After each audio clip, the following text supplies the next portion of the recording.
What if the gods of Olympus weren't divine, but visitors from beyond the stars? Imagine Zeus, Hera, and the rest of the pantheon as advanced extraterrestrials, manipulating humanity for their own cosmic agenda. Prepare to have your understanding of ancient mythology shattered as we explore a fascinating theory: were the Greek gods actually aliens? Hey everyone, welcome back to the Nightforge. Now, before you dismiss this as pure science fiction, let's look at the stories themselves. The Greek myths are filled with tales of powerful beings descending from the heavens, wielding incredible technology, and possessing abilities far beyond those of mortal humans. Zeus, the king of the gods, is famous for his lightning bolts. But what if these weren't magical weapons? What if they were advanced energy weapons, wielded by a technologically superior being? Think about it. A bolt of plasma or a directed energy beam would certainly look like a lightning bolt to an ancient civilization. And what about Mount Olympus, the home of the gods? The myths describe it as a celestial palace, often hidden in the clouds, inaccessible to mortals. Could this have been a massive starship or a mother base, parked in Earth's orbit or cleverly cloaked from view?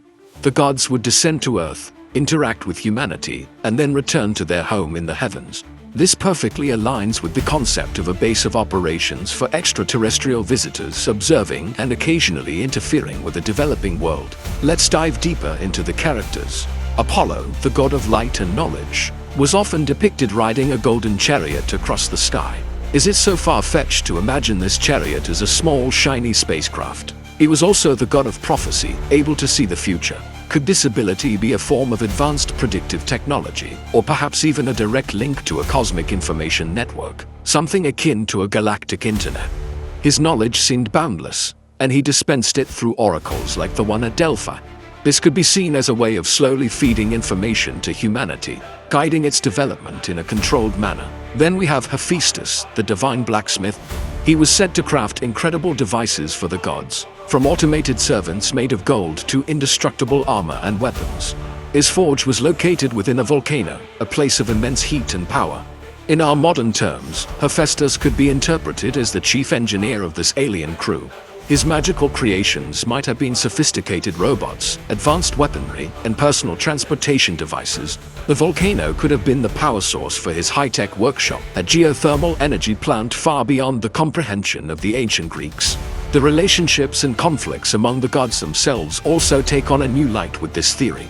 The constant power struggles, the betrayals, the family drama. It all sounds less like a divine pantheon and more like the crew of a long-haul space mission, complete with internal politics and personal rivalries. Imagine being stuck on a ship or a planetary outpost for centuries with the same group of superpowered individuals. Tensions would inevitably run high.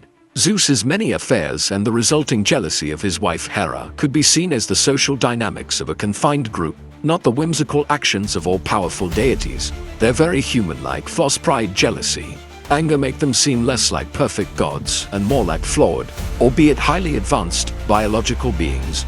Let's consider the physical descriptions. The gods were often described as taller, more beautiful, and stronger than humans. They were essentially perfected versions of us. This could suggest genetic engineering or simply that they were a species that evolved to a higher physical state. Their ability to shapeshift, like Zeus turning into a swan or a bull, could be explained by advanced cloaking technology or even biological manipulation capabilities that allowed them to alter their physical appearance at will. And what about their interactions with humans? The gods frequently took human lovers and had children with them. These offspring, the demigods like Heracles and Perseus, were born with superhuman abilities. They were stronger, faster, and more resilient than ordinary mortals. From a genetic perspective, this sounds a lot like hybridization. The god-parent would pass down their superior alien DNA, resulting in a hybrid child with enhanced traits. The 12 labors of Heracles could be seen as a series of tests, perhaps to gauge the potential and limits of these human-alien hybrids. Were the aliens conducting a long-term genetic experiment on humanity? The Great Wars described in Greek mythology, like the Titanomachia War between the gods and the Titans, also fit the narrative. This epic 10-year battle that shook the cosmos could be interpreted as a civil war between two rival alien factions. One group, the Titans, perhaps wanted to enslave or destroy humanity, while the other, the Olympians led by Zeus, sought to protect or study us. The descriptions of mountains being thrown and the earth shaking sound less like myth and more like an eyewitness account of advanced warfare, a conflict fought with weapons of unimaginable power. Even the end of the Age of Heroes and the withdrawal of the gods from human affairs can be explained. As humanity developed its own civilizations, laws, and philosophies, perhaps the alien observers decided their direct intervention was no longer necessary, or maybe it was becoming too risky. They might have decided to pull back and continue their observation from a distance, leaving humanity to find its own way.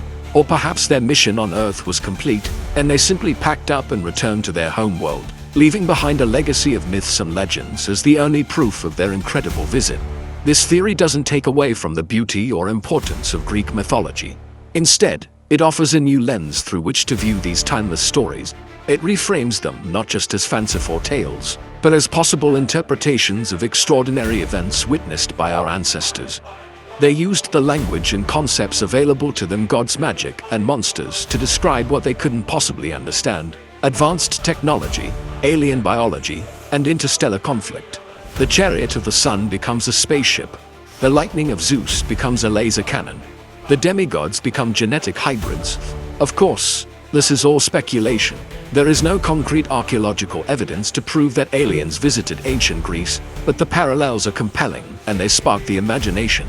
They invite us to ask, what if? What if the stories passed down for thousands of years aren't just myths, but a distorted history of a time when beings from another world walked among us, shaping our culture, our DNA, and our destiny? The truth may be hidden in plain sight, encoded in the epic tales of gods and heroes.